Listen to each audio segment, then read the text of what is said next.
तो स्टूडेंट्स एक बहुत इंटरेस्टिंग चीज है और मैं रुद्र के थ्रू ये वाली चीज आपको एक्सप्लेन करना चाहता हूँ। मैंने रुद्र से कहा, अच्छा आपका 680 है, आपकी रैंक 265 है, तो आपको एम्स राजकोट जाना चाहते हो? रुद्र ने कहा नहीं सर, मैं एम्स दिल्ली जाना चाहता हूँ। मैंने कहा, मैं एकदम से हिल गया। मैंने कहा ये कैसा हुआ? फिर रुद्र ने मुझे समझाया। गुड इवनिंग स्टूडेंट्स, हमारे साथ रुद्र पटनी है। रुद्र पटनी अहमदाबाद से है।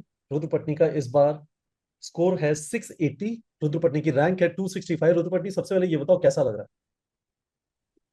बहुत अच्छा लग रहा है सर। मतलब मैं तो पहले बहुत ही ज़्यादा सरप्राइज था कि मतलब इतनी अच्छी रैंक आ गई। मतलब पहली बार में देख के काफ़ी सरप्राइज था। है? विच इज वेरी गुड यार, आप है ना दिल के अच्छे आदमी हो। ज्यादातर लोग कहते हैं मेरी औकात थी, इस वजह से ही आप कह रहे हो मैं सरप्राइज था, विच इज वेरी गुड। अब रुद्र पटनी, आपने एलन अहमदाबाद में तैयारी की, आपने हमारे यहाँ से क्वेश्चन प्रैक्टिस किया, और लास्ट के महीने में खासकर आपने हमारे यहाँ से जो फिजिक्स के मुश्किल क्वेश्चन है वो सॉल्व किए। तो आपको हमारे फिजिक्स के क्वेश्चन में ऐसा क्या मिला जो आपको एलन में नहीं मिल रहा था? मतलब कॉन्सेप्चुअल डेप्थ ज़्यादा थी और नंबर ऑफ क्वेश्चन जो भी कॉन्सेप्चुअल थे वो ज़्यादा थे हर टेस्ट में। तो उससे मतलब गलत होने के चांसेस ज़्यादा थे, तो वो मैं सीख गया था कि गलत भी हो, मतलब कैसे भी क्वेश्चन आ जाए तैयार रहना है। तो उसके लिए मैं काफ़ी प्रिपेयर्ड था। आपके क्वेश्चन गलत होते थे जब आप हमारे फिजिक्स के ये मुश्किल वाले क्वेश्चन करते थे, या नहीं होते थे? नहीं होते थे, मतलब पहले दो तीन टेस्ट में काफ़ी गलत हुए। बट कितने फिर गलत वो हुए? प्रैक्टिस रहा।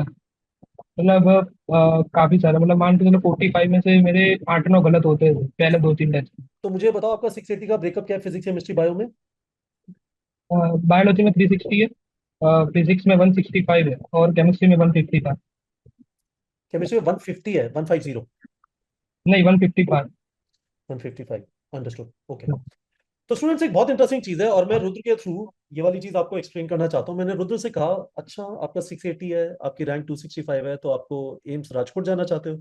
रुद्र ने कहा नहीं सर, मैं एम्स दिल्ली जाना चाहता हूँ। मैंने कहा, मैं एकदम से हिल गया। मैंने कहा ये कैसा हुआ? और मैं आपको अभी स्क्रीन पे दिखाऊंगा कि रुद्र ने मुझे क्या समझाया। तो रुद्र, जरा बताइए कि किस तरह से 680 पे 265 रैंक पे आपको एम्स दिल्ली मिलेगा। मतलब जैसे मेरी कैटेगरी ईडब्ल्यूएस है तो मेरा उसमें कैटेगरी रैंक 14 है। और एम्स दिल्ली में टोटल सीट्स ईडब्ल्यूएस कैटेगरी में 12 है। तो मतलब 14 रैंक पे तो नहीं मिल सकता, बट जो जनरल कैटेगरी के लोग हैं जो टॉप 48 में है उसमें ईडब्ल्यूएस कैटेगरी के दो लोग, तो उनकी सीट जनरल में चली गई, तो वो फिर कन्वर्ट होकर मेरे को मिल सकती।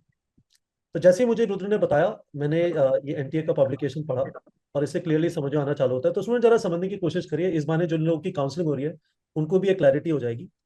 ओवरऑल रिजर्वेशन कुछ इस तरह से है: 15% SC, 7.5% ST, 22.5% हो गया।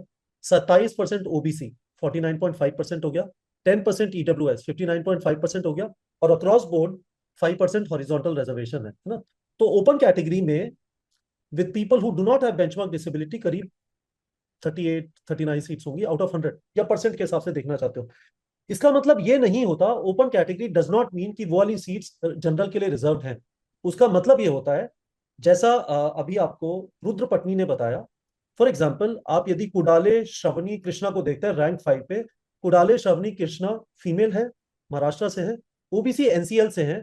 इनको जो सीट अलॉट होगी वो ओबीसी कैटेगरी में नहीं होगी, इनको सीट अलॉट होगी ओपन कैटेगरी में। तो पहले जो ओपन कैटेगरी की सीट्स हैं वो बढ़ती हैं। सिमिलरली रैंक 9 देख लीजिए, सिमिलरली रैंक 11 देख लीजिए, रैंक 19, रैंक 21।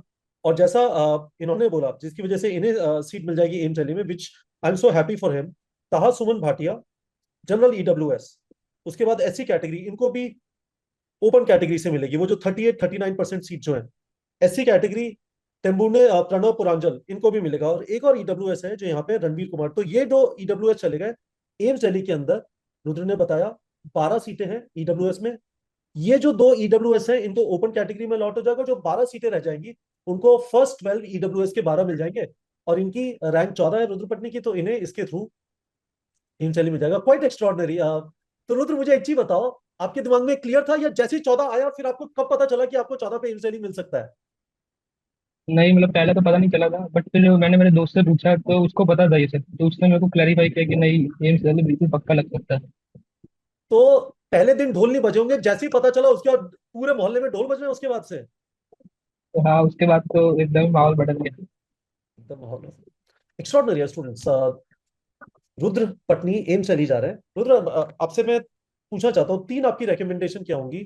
जो स्टूडेंट्स इस वाले वीडियो को देख रहे हैं, आपने अपनी तैयारी से क्या सीखा है? आप एक फ्रेशर है, आपने 2 साल अच्छी तरह तैयारी की, आपने हमारे से क्वेश्चन प्रैक्टिस भी किया, something which we are very proud of. क्योंकि जब वो स्टूडेंट्स प्रैक्टिस करते हैं जिनका सिलेक्शन होता है गवर्नमेंट मेडिकल कॉलेजेस में, जैसे आप एम्स दिल्ली जा रहे हैं, तो इसका मतलब हमारे क्वेश्चंस का क्वालिटी कुछ स्पेशल होगा, जिसकी वजह से अच्छे स्टूडेंट्स इतना ज्यादा टाइम लगाते हैं। तो आप यदि 3 रिकमेंडेशन देंगे किसी भी नीट एस्पिरेंट को, तो what would be those recommendations? मतलब सबसे पहले तो स्लीप साइकिल अच्छी होनी चाहिए। 7 to 8 आवर्स की स्लीप साइकिल जो है वो बिल्कुल कंप्लीटली लेनी चाहिए। उससे सिली मिस्टेक काफी अवॉइड होती है। तो स्लीप साइकिल बिल्कुल प्रॉपर रखनी चाहिए। आप डेली कितने घंटे पढ़ते थे? मतलब मैं 11 to 12 आवर्स डेली पढ़ता हूँ। है ना, तो यदि हमें सस्टेनेबली 11 to 12 आवर्स पढ़ना है, तो हम 7-8 घंटे नहीं सोए तो 1-2 दिन पढ़ने के बाद थक जाएंगे, बीमार पड़ जाएंगे, एंड इंटरेस्ट भी खत्म हो जाएगा, यार ये बहुत ही ज्यादा है, इतना हाँ, पेनफुल रोज कैसे दो। है ना, मतलब लास्ट के 7 दिन आप 16 घंटे डेली पढ़ना चाहते हो, समझ में आ गया। पर आप 2 साल हाँ, डेली 16 घंटे नहीं पढ़ सकते, तो 11-12 घंटे आप पढ़े और 7-8 घंटे सो गए। आपका नॉन स्टडी टाइम भी कुछ होता था जिसमें आप कुछ कुछ करते थे जिससे बोर ना हो जाओ? हाँ। मतलब मैं कभी कभी खेलने भी जाता था दोस्तों के साथ। तो उसमें काफी रिफ्रेशमेंट मिलती है वीकेंड्स पे स्पेशली, मतलब टेस्ट के बाद या इधर उधर कभी, तो उससे काफी रिफ्रेशमेंट मिलता है। Very good. दूसरी चीज क्या है, विच इज वेरी इंपॉर्टेंट? दूसरी दूसरी चीज तो टेस्टिंग है। मतलब आपको टाइम टू टाइम टेस्टिंग कर लेनी चाहिए। मतलब ऐसा नहीं कि नहीं आ रहा है तो टेस्ट ना दे, डर रहे हैं तो ऐसा नहीं, टेस्टिंग तो कर लेनी ही चाहिए। मतलब आई वुड रिकमेंड कि हर संडे एक टेस्ट दे देनी चाहिए नीट पैटर्न पे। तो और और लास्ट में इसके आते लिए, आते तो डीएलडी। हाँ, और उसके लिए हमारे प्लेटफॉर्म पे कस्टम डीपीपी का ऑप्शन है, तो हाँ। आप उससे टेस्ट जनरेट करके आराम से दे सकते हैं, which is very good. What is the third recommendation? Third recommendation तो डाउट सॉल्विंग में कहूंगा कि टेस्ट देख के सिर्फ बैठना नहीं है, मतलब उसको एनालाइज प्रॉपरली करना है। और जो भी डाउट्स है वो तभी क्लैरिफाई करना है, उसको डिले नहीं करना। तो मुझे एक चीज बताओ, जैसे आप क्लास के अंदर टीचर जब पढ़ाते हैं तभी आप हाथ खड़ा करके डाउट पूछते थे, तो कभी झाड़ भी पड़ी, या डरना नहीं चाहिए, झाड़ पड़ी तो पड़ी? नहीं, मतलब काफी बार, मतलब 1 2 बार तो मेरे को भी डांट पड़ी थी कि इतनी इजी चीज है, मतलब पूछने की कोई जरूरत नहीं है। बट फिर भी मेरे मन में डाउट था तो मैंने इसको क्लैरिफाई तभी कर लिया। बहुत बढ़िया। सो आपके सामने रुद्र पटनी है, the great Rudra Patni from Ahmedabad. इन्होंने एलन अहमदाबाद से तैयारी की, इन्होंने हमारे यहाँ से क्वेश्चन प्रैक्टिस किए, खासकर इन्होंने फिजिक्स के मुश्किल क्वेश्चन काफी सॉल्व किए, खासकर वो भी नीट एग्जाम जब कैंसिल हो गया था उसके बाद। रुद्र पटनी का स्कोर है 680, इनकी रैंक है 265। मोर इंपॉर्टेंटली इनकी ईडब्ल्यूएस कैटेगरी रैंक है 14, और 2 लोग का ओपन कैटेगरी से हो जाएगा, जैसा हमने इस वाले वीडियो में एक्सप्लेन किया। और 12 सीट्स हैं एम्स दिल्ली में ईडब्ल्यूएस के लिए, तो Rudra Patni is going to AIIMS Delhi. Rudra Patni, thank you very much, अपने पेरेंट्स को मेरा रिगार्ड दीजिए, एंड एंजॉय दिस मोमेंट, अच्छी तरह खूब मस्ती करिए, क्योंकि कॉलेज में जाने के बाद अगले 10 साल सिर्फ आप पढ़ते रहेंगे। हाँ।